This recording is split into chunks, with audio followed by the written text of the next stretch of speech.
Something feels different. You can't explain it, but you know it. The things that once seemed important, success, validation, routine, suddenly feel empty. The conversations that used to excite you now feel hollow. And deep inside, a question begins to form, is this all there is? Now, if you've ever felt like the world you once knew is starting to crack, revealing something deeper underneath, you're not imagining it, and you're not alone. You are awakening. But here's the thing. Awakening isn't always beautiful at first. It can be unsettling, confusing, even painful, because as you transcend the world of material consciousness, you start to see through the illusions you once believed in.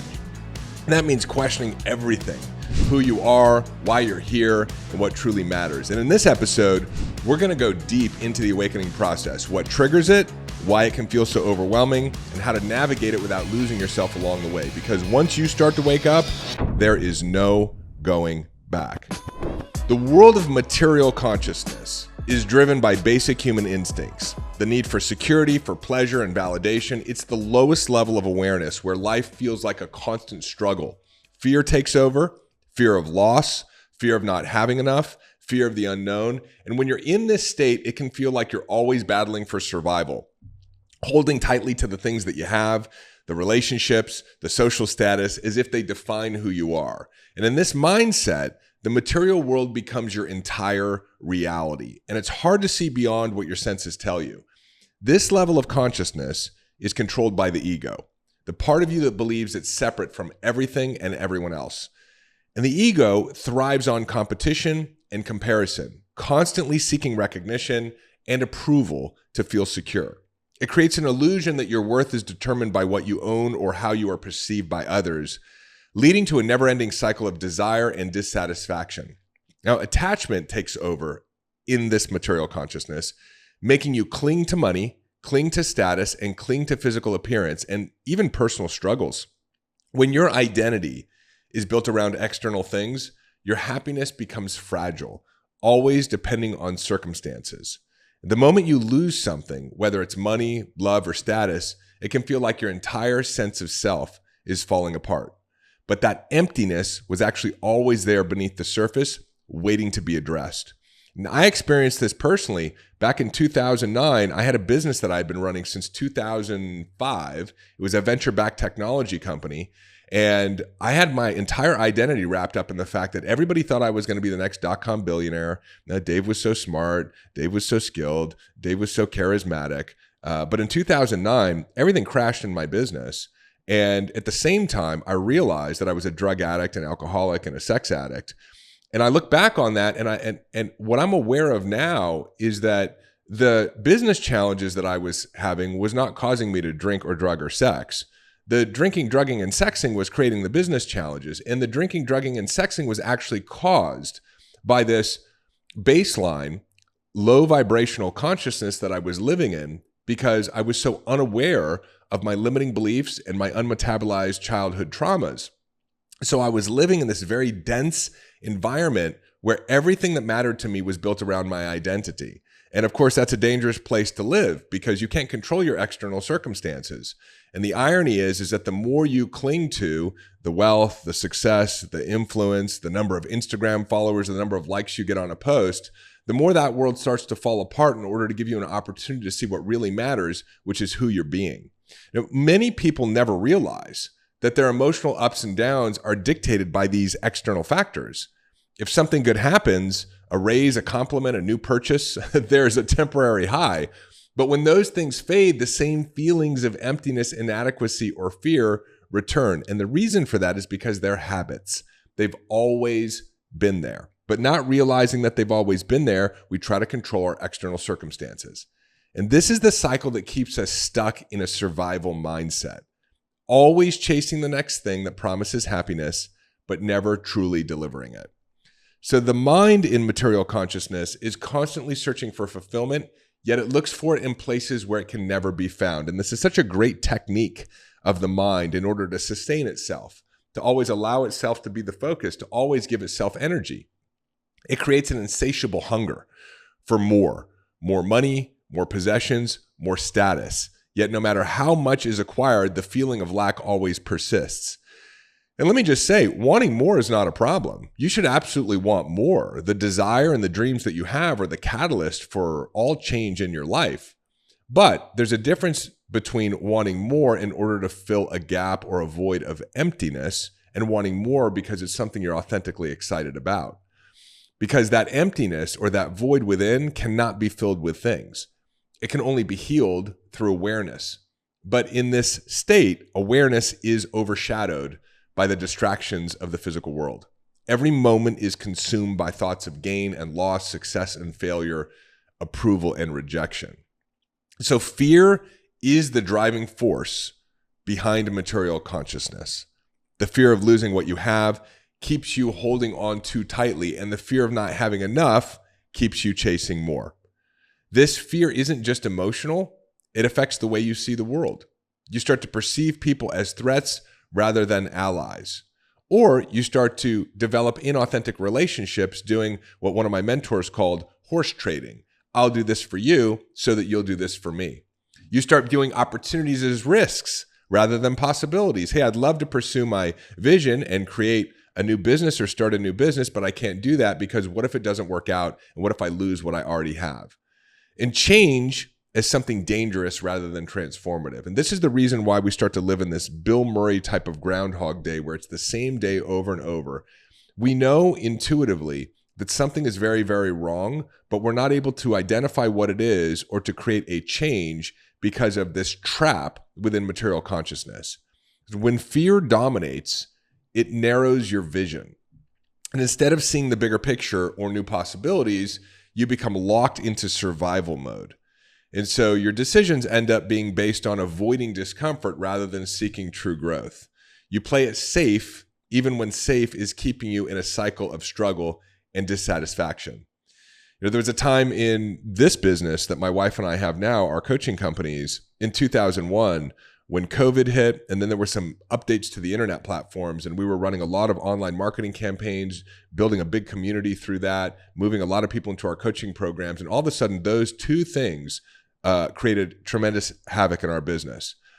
And we, for a couple of months, had to start feeding money back into our business. We didn't want to cut anybody. We didn't want to reduce any salaries. And for the first time since we had started this business, I started feeling the fear of financial insecurity.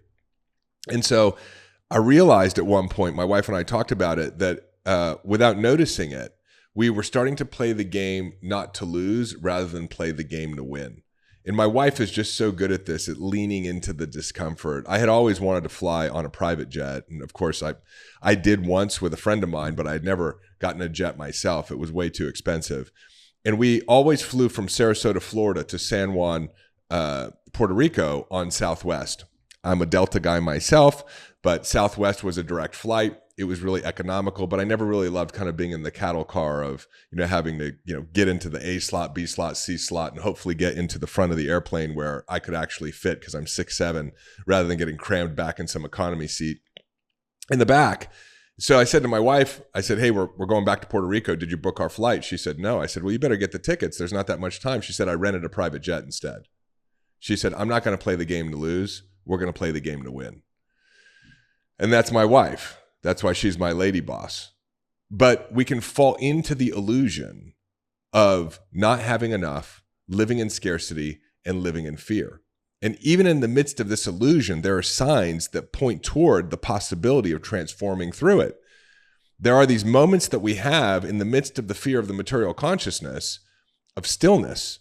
Perhaps it's in the quiet of night when there's no distractions, when you hear this inner voice or whisper, and that's what Carol and I heard, that says, hey, you're playing the game the wrong way.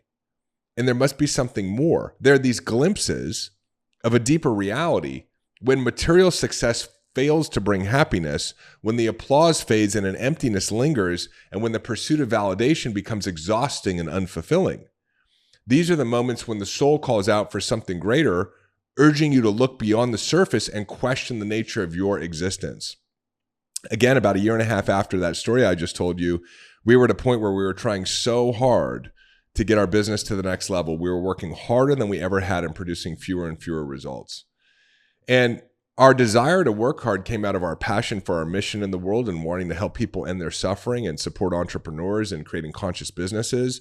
But it also came out of a fear and a need that, oh my gosh, we have a baby on the way and we got to get this baby this business going, this baby going. We got to get this business going. And we were pushing so hard. And both of us realized at the same time, there was this quiet whisper when we were willing to pause, that the solution was actually to slow down. And it feels so counterintuitive, but what we both heard was, hey, your attachment to needing to make this business successful according to this timeline that you're inventing is the reason why this business is not having the success that you want. And we just stepped back away from the business, and we literally watched as the miracle of life reorganized everything in our business into a completely new structure that allowed us to move forward and have the material abundance that we wanted and deserved, but not because we needed it out of a fear. So sometimes life forces you to wake up through a crisis. It could be losing a job, going through a breakup, or experiencing a major disappointment. And these things will shatter the illusion and start to make you question what really matters. And so while these experiences are painful, these bottoms, these moments can also be tremendous gifts, opportunities to shift your perspective and start seeing beyond the material world. So transcending this stage begins with awareness. You must first recognize the illusion for what it is. The belief that happiness is external, that identity is defined by possessions, that security is found in control. These are three really important things to understand, because the truth is exactly the opposite. The more you chase after material fulfillment, the more trapped you become. Real freedom is found in detachment, in realizing that your true self is not your body, it's not your name, it's not your reputation, but it's something far greater. This realization doesn't mean rejecting the material world, but understanding that it's not the ultimate reality. Money, success, comfort, they have their place, but they're tools. They're not masters. They're meant to serve you, not control you. And so to transcend material consciousness, you have to start the inner work. It's necessary to train your mind to see its own patterns and to recognize when attachment is causing suffering, when the ego is demanding acknowledgement, and when fear is controlling your choices. And in this process, meditation becomes a powerful tool, allowing your mind to quiet its incessant chatter and catch a glimpse of the realm beyond thinking. Gratitude is another fantastic practice.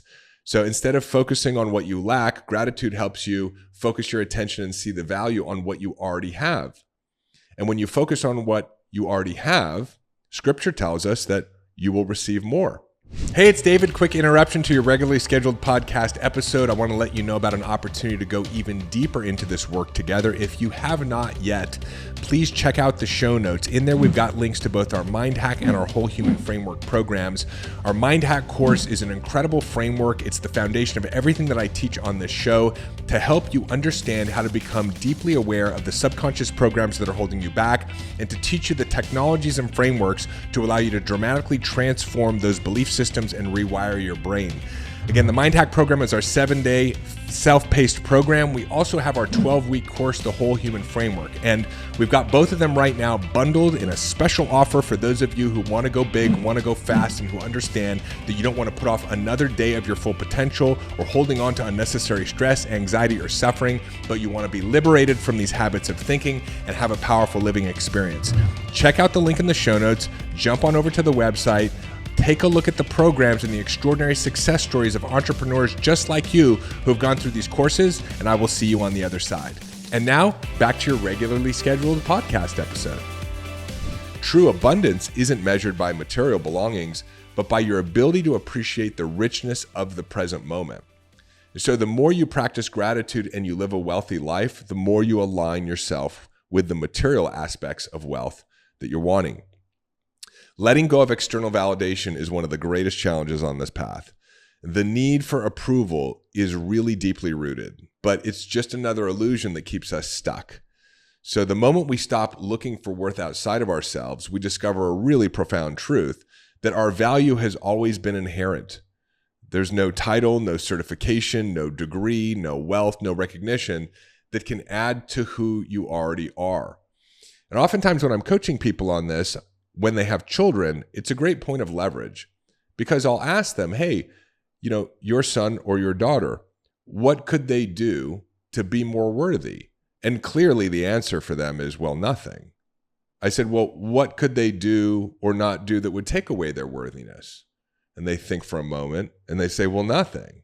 Like, my child is worthy regardless. And then I ask, well, at what age did they graduate into needing to have or be or do things in order to be worthy or in order to matter? And it's like a light bulb goes off on their head. It's like, wow, yeah, that makes no sense. I am inherently worthy. And this realization is the beginning of freedom. It's the first step towards higher consciousness. It's the journey out of material consciousness. Is not an escape from the world, but it's a transformation of perspective. You live the same life, but with a new awareness. So challenges become lessons, losses become redirections, material possessions lose their power to define your self-worth. And as that occurs, fear begins to dissolve. Literally, you start to operate more from your parasympathetic nervous system rather than fight or flight. And what you find is a trust in something greater. Instead of feeling like life is something happening to you, you start seeing yourself as a creator of your own experience. And the struggle for survival is no longer a battle, but it's an unfolding, it's a flow, it's a dance with reality itself. So to transcend above this stage is to reclaim your true power, the power to create without attachment, to love without fear, to exist without the constant need for validation. And this is the process of awakening. So the process of awakening doesn't happen overnight. I wish I could tell you it did. It's an ongoing process. I would say about 10 years ago, I started my process. I'm still in my process. And it's a practice. That's what's important to understand. It's not a moment, it's a practice. It's an awareness, and it's a willingness to question old beliefs over and over and over again as you become more aware of them. And the thing is that once you begin, you really can't go back to sleep. You'll start to see life differently, not as a race to go get a bunch of things, but as an opportunity to enjoy life as you continue to grow and connect and evolve. So the material world is still here, but now you see it for what it is, a game. And you can enjoy success without being enslaved by it. You can have money without it defining who you are. You can receive recognition without it controlling your self-worth. And most importantly, you can live in peace and joy and purpose, knowing that who you are is so much more than what you own or how others see you or what you do.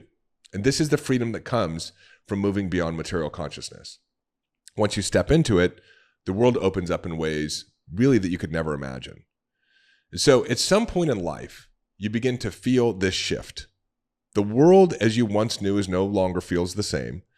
The desires you have, the beliefs you have, the relationship that once felt solid can start to feel fragile, as if something is emerging from a deeper place beyond what you can currently see.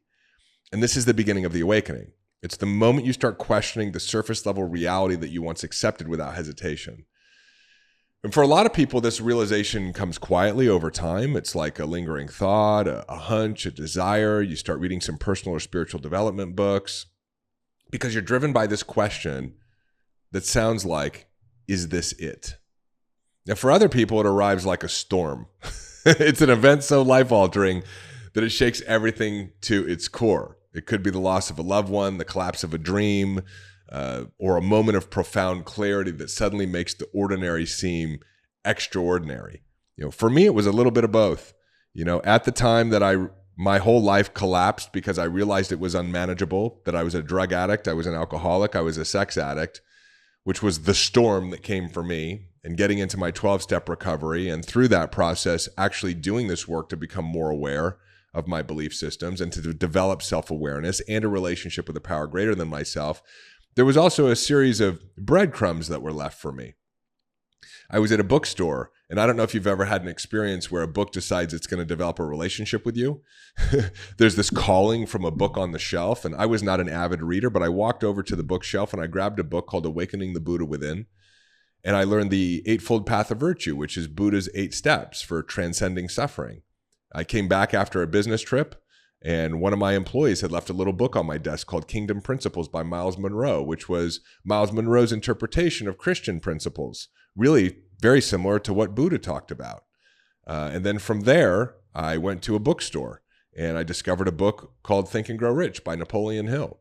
And this all while I was working my 12-step program, a really phenomenal framework created by Bill W.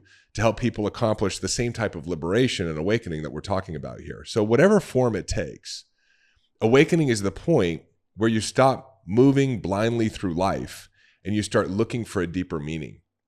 And at first, this shift can be really uncomfortable because the mind resists change. It's always wanting to keep down the same neurological paths. It's wanting your life to stay static because static equals safe. And so it clings to the familiar. And in many ways, society has conditioned us to chase success, to seek validation, and to measure our self-worth by external achievements. But when those things start to lose their grip on you, it can feel like you're standing at the edge of the unknown. Why do I feel disconnected from the things I once cared about? Why do certain conversations or relationships or goals feel empty? Why am I really here? These questions don't have quick or easy answers, but they mark the beginning of something really important, and that is a deeper understanding of yourself and the nature of reality. So once you begin to awaken, you notice subtle but undeniable changes in how you start to see the world. The development of a sense of detachment. You no longer place as much importance on external validation. The things that once defined your happiness, money, status, approval, they start to feel a little less significant. And there's an increased awareness of energy. You begin to recognize that your thoughts and emotions are not just personal experiences, but forces that influence your reality. And then the appearance of synchronicities and miracles. Strange coincidences start happening more often. You might come across the exact book you need at the right moment, or have a conversation that provides clarity to a question you hadn't even asked out loud. There's a longing for something deeper, an inner pull toward purpose and towards understanding and towards something beyond the surface of daily life. One of the most profound realizations in the awakening process is understanding that much of what you once believed to be solid was actually an illusion. And so, for example, we believe that security came from control, but true security comes from trust. Or maybe you thought success was about external achievements, but true success is about living in joy and aligning with your purpose. Or perhaps you thought happiness was something you had to chase, but you realize that true happiness is already within you. It just needs to be uncovered. So this shift doesn't mean rejecting the material world. It means seeing it for what it is, just a reflection of your consciousness, not the source of your fulfillment. In Plato's allegory of the cave, he talks about this. There are people who are chained up their entire lives and there's a flame behind them. And there's a puppet master between the flame and the chained people casting shadows against the wall. And the people believe that the shadows are actually the reality. During this phase of the awakening process, you realize that your reality is just a shadow of a light that is being cast through you. And those things that you enjoy in your life are representative of a wholeness inside of you. And those things that you experience that are problems or challenges are actually a reflection of the shadow inside of you that's waiting for this newfound development of self-awareness to have the light cast upon it so that you can create cleanly in your reality. Now, awakening isn't a one-time event. It's an ongoing process. Some days you'll feel a deep sense of clarity, like you finally get it. Other days you'll feel lost, questioning everything. I still have those days and more, but this is part of the journey. The key is to remain open, allowing yourself to explore without rushing for definitive answers, giving yourself access to the power of pause, and engaging in practices that help you tune into your inner world. And that might be self-reflection, like journaling or meditation or quiet contemplation, which can help you process new insights and recognize patterns in your thoughts and emotions. That might be connecting with nature, because the natural world has a way of grounding us. In the natural world, we're experiencing the mathematics of reality in a very pure form without the distortion of the ego or the mind, and it reminds us of reality and life's rhythm and flow. Or it might be just practicing a mindfulness. Instead of constantly analyzing or planning, you practice being fully in the moment, descending from this mental space somewhere up above our head where we spend so much of our time back into our body and truly experiencing presence, allowing us to see life with fresh eyes. There's also the possibility of letting go of the need for external validation and starting to trust our own experiences. Your journey is unique and your soul knows the way. And so the more you awaken, the more you realize that certainty and safety was never the goal. And the beauty of life is in its mystery. Instead of needing all the answers, we begin to embrace the unknown with curiosity, waiting for the next answer to emerge or unfold rather than living in fear. And so as you awaken, you trust that even in uncertainty, you're exactly where you need to be. You begin to let go of old identities and roles that no longer fit. You surrender the idea that happiness is something you achieve, and you start seeing it as something that you allow. And so awakening is not about finding something new. It's actually about remembering what was always there. And this journey is deeply personal, yet it's also profoundly universal, because as you step into a new way of being, you'll find that the world responds to this newness of you. New insights, new experiences, new connections begin to appear, not because they weren't there before, but because now you're finally able to see them and be available for them. So there is no end to the awakening process, just deeper and deeper levels of clarity, of peace, of understanding, and of connection. The question is not whether you will awaken, but how fully you will embrace the journey when it begins. And so you've started to wake up. You've begun to see through the illusion that happiness isn't found in external success, that the chase for validation is never ending, and that real fulfillment has to come from within. But now comes the next question. If you're no longer just reacting to life, then how do you start creating it? Because once you've seen through the illusion, you have a choice. You can either drift, knowing that something greater is possible, or you can step into your power as a conscious creator of your own reality. And in the next episode, we're going to take this transformation to the next level, and we're going to break down exactly how your thoughts, your emotions, and beliefs shape the reality around you, and more importantly, how to use that knowledge to create the life you truly want. Because what if reality wasn't something you were stuck in, but something you were actively shaping? What if your mind held more power than you ever realized? That's where we're going to go next. And if you haven't watched the first video in this 4-part series, absolutely check it out. Otherwise, I'm looking forward to seeing you in the next episode where you'll learn how to become the creator of your own reality. And if you love this episode, do me a favor. If you're listening on the audio platforms and you haven't yet, subscribe and leave me a rating or review. If you're listening on YouTube, do the same thing. Subscribe, hit that bell icon so you get notifications. And this is just what I think. I want to know what you think. You're on the journey. What have you been experiencing? What have you been learning? Leave me a comment. And the last thing, and the only thing that I ask is, if you love this episode and there's somebody in your life who needs to hear it, do them a favor and do me a favor and pay it forward and share this episode with them. I love being here with you today. Thank you for the opportunity, and I will see you in part 3 of this 4-part masterclass on consciousness. Hey, it's David. Hop on over to davidbear.com. Click right here. There's also a link in the show notes, and sign up for our newsletter. You'll get immediate access to my free Mind Hack ebook, as well as a couple of trainings to help you master the inner game. This is a great way to stay informed and be a part of our community and be notified of special announcements. Click below, head on over to the website, get subscribed. If you loved this video, make sure you check out this one or this one, and I will see you in the next video.